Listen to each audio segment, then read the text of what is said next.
Reunião define ações de força-tarefa para evitar atentados em Balneário Camboriú. Viatura da Polícia Militar é incendiada em Itapema.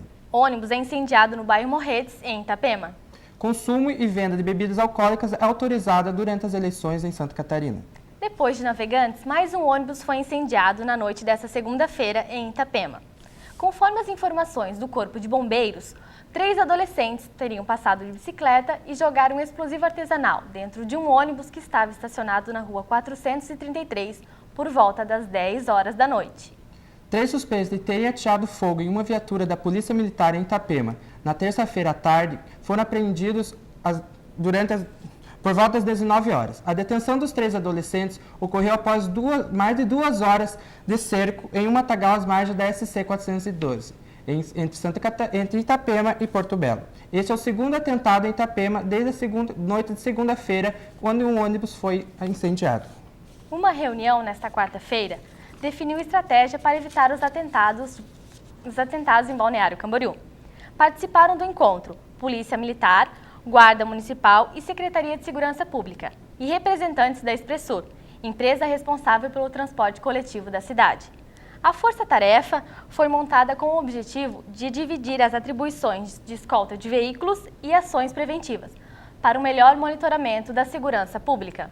Está autorizada a venda e o consumo de bebidas alcoólicas durante a próxima eleição, que acontece no dia 5 de outubro. E caso houver o segundo turno, dia 26 de outubro, segundo a Secretaria de Segurança Pública, não há necessidade de haver a lei seca no Estado, pois não há registro de conflitos nos dias da votação. 20 mil policiais civis e militares estarão nas ruas nos domingos para garantir a ordem.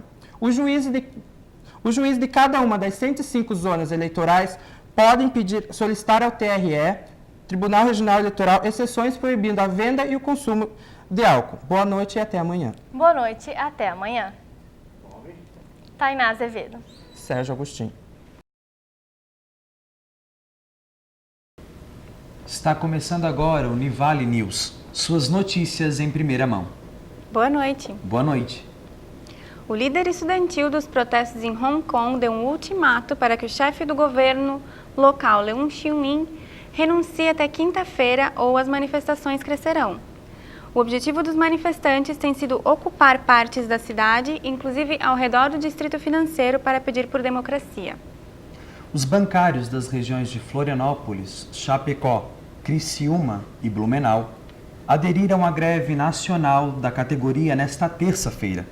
O PROCON orienta os consumidores a pagarem suas contas via internet, caixas eletrônicos, casas lotéricas ou nas agências dos Correios. A greve é por tempo indeterminado. Aqui exibe no Salão do Automóvel de Paris uma versão híbrida do sedã Optima. Chamado de Optima T-Hybrid, o carro conceito é equipado com motor 1.7 turbo a gasolina e outro motor elétrico com bateria de 48 válvulas. A montadora estima de 15 a 20% a mais de potência em comparação ao modelo convencional. Uma semana antes do início da maior festa alemã no Brasil, a G1 lança uma página especial sobre a 31ª edição da Oktoberfest, que ocorre entre os dias 8 e 26 de outubro em Blumenau, no Vale do Itajaí. A página também terá a cobertura de outras festas que acontecem pelo estado.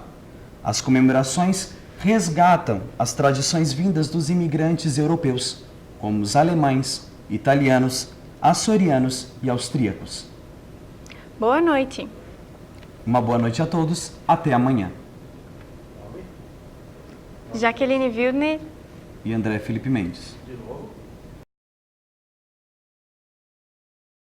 Boa noite. Boa noite. Kelly Slater, o melhor surfista da história, rema contra a maré para tentar alcançar o surfista brasileiro Gabriel Medina.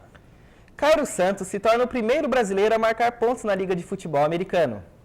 Com Jaqueline sendo um destaque, a seleção brasileira de vôlei vence mais uma partida. Seleção feminina de basquete evita vexame e passa para a segunda fase do Mundial. E o mundo desportivo desta quarta-feira, 1º de novembro de 2014, já está no ar. O surfista brasileiro Gabriel Medina avançou com suas boas notas para a terceira fase do WCT da França. Sendo assim, Medina dá um gigante passo para o título de 2014. O principal adversário do brasileiro é ele, o 11 vezes campeão do mundo, Kelly Slater. Falando de brasileiro brilhando lá fora, na NFL, a Liga de Futebol Americano, o kicker Cairo Santos entrou para a história, marcando os primeiros pontos de um brasileiro no campeonato. Ele ajudou a equipe Kansas City a conquistar a primeira vitória. E agora falando de vôlei. Em jogo de disputas incríveis, as meninas da seleção brasileira de vôlei venceram a forte Sérvia e estão na segunda fase do Mundial. Com Jaqueline sendo destaque mais uma vez, a seleção venceu pelo placar de 3-1 e segue forte rumo a mais um título. E por fim, o basquete. A seleção feminina de basquete conseguiu vencer a seleção do Japão e avançou para a segunda fase, que enfrentará a seleção francesa nesta quinta-feira, a 1h da tarde, no horário de Brasília. E essa foi a edição noturna do Mundo Esportivo, de Danilo Vieira e Thiago Avalone. Desejamos a todos uma boa noite.